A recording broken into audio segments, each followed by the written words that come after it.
ওইখানে যারা অবৈধভাবে থাকছেন, যেসব বাংলাদেশি নারী অভিবাসী রেমিটেন্স যোদ্ধারা আছেন, নারীদের ক্ষেত্রে ওনারা বৈধ করার একটা প্রক্রিয়া শুরু করে দিয়েছেন অলরেডি।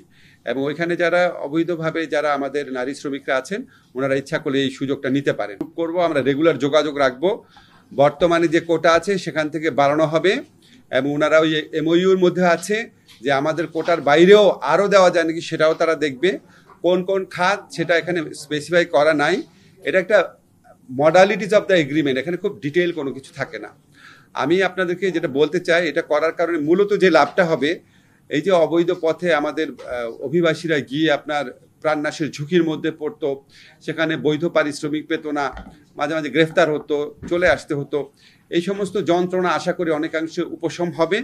আমাদের বৈধ যাওয়ার পথ খুলে গেলে আমি ওনাদেরকে বুঝিয়েছি যে আমাদের জন্য যত বেশি বৈধভাবে শ্রমিক নিবে তত অন্যভাবে যাওয়ার পথটা মানে আগ্রহটা মানুষের কমে যাবে।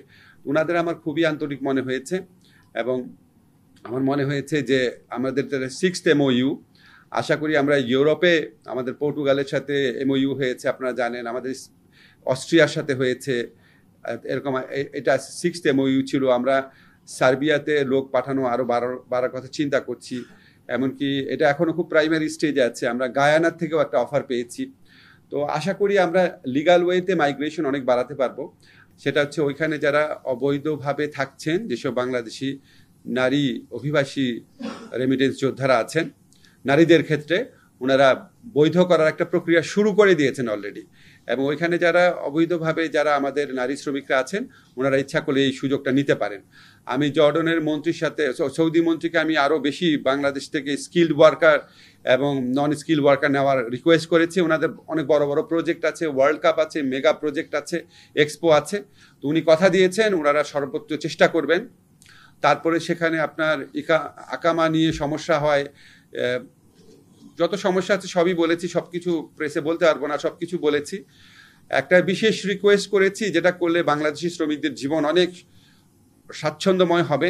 তো উনি বলেছে এটা যেন আমি প্রেসে না বলি, কিন্তু ওনারা চেষ্টা করবে আর কি। তো যদি হয় তখন বলবো আপনাদের। অনেক বুঝিয়েছি, রিকোয়েস্ট করেছি। আর জর্ডানের মন্ত্রীর সাথে কথা বলেছি, দুইটা স্পেসিফিক রিকোয়েস্ট ছিল। আমাদের যারা পুরুষ কর্মী আছে তাদের জন্য সংখ্যা আরও বাড়ানো হয়, পুরুষ কর্মী ওখানে খুব কম যায়।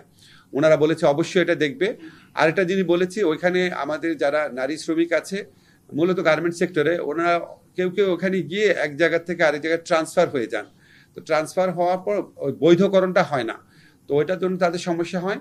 তো উনি একদম বলেছেন যে উনি জর্ডন কমিটেড, যারা নারী শ্রমিক যারা ওখানে আছে অবৈধভাবে আছে তাদের প্রত্যেককে বৈধ করা হবে। কিন্তু উনি একটা জিনিস বলেছে, আপনাদের মিডিয়ার মাধ্যমে জানাই দিই, কোনো নারী কর্মী যদি নিজের থেকে গিয়ে বলে যে আমার এখন বৈধভাবে থাকার আর স্কোপ নাই, আমাকে বৈধকরণ করা হোক, নিজের থেকে যদি গিয়ে বলে, তাহলে তাকে 1 টাকাও জরিমানা দিতে হবে না। কিন্তু পুলিশ যদি অভিযান চালিয়ে কাউকে দেখে যে অবৈধভাবে আছে, তখন তাকে হেভি পেনাল্টি দিতে হবে, অনেক বড় ধরনের ক্ষতিপূরণ দিতে হবে। জর্ডনে আমাদের যারা অভিবাসী শ্রমিকরা আছেন, বিশেষ করে আমাদের যারা নারী শ্রমিকরা আছেন, আপনাদের কাছে আমার অনুরোধ, জর্ডন গভর্নমেন্টের সুযোগ আছে, আপনারা নিজেরা ভলেন্টারিলি গিয়ে বলেন আমি এখন বৈধভাবে নাই, আমাকে বৈধ করে দাও।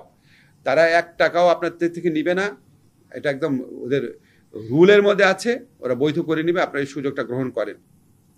আমরা নিরন্তর চেষ্টা চালিয়ে যাচ্ছি এবং আমাদের মূলত আমাদের যারা অভিবাসী শ্রমিক আছেন মধ্যপ্রাচ্যে এবং মালয়েশিয়াতে, সেটা যতভাবে পারা যায় বৈধভাবে দ্রুত এবং একটা সম্মানজনক পারিশ্রমিকে যেন ওনারা যেতে পারেন, এই লক্ষ্যে আমরা দিনরাত কাজ করছি।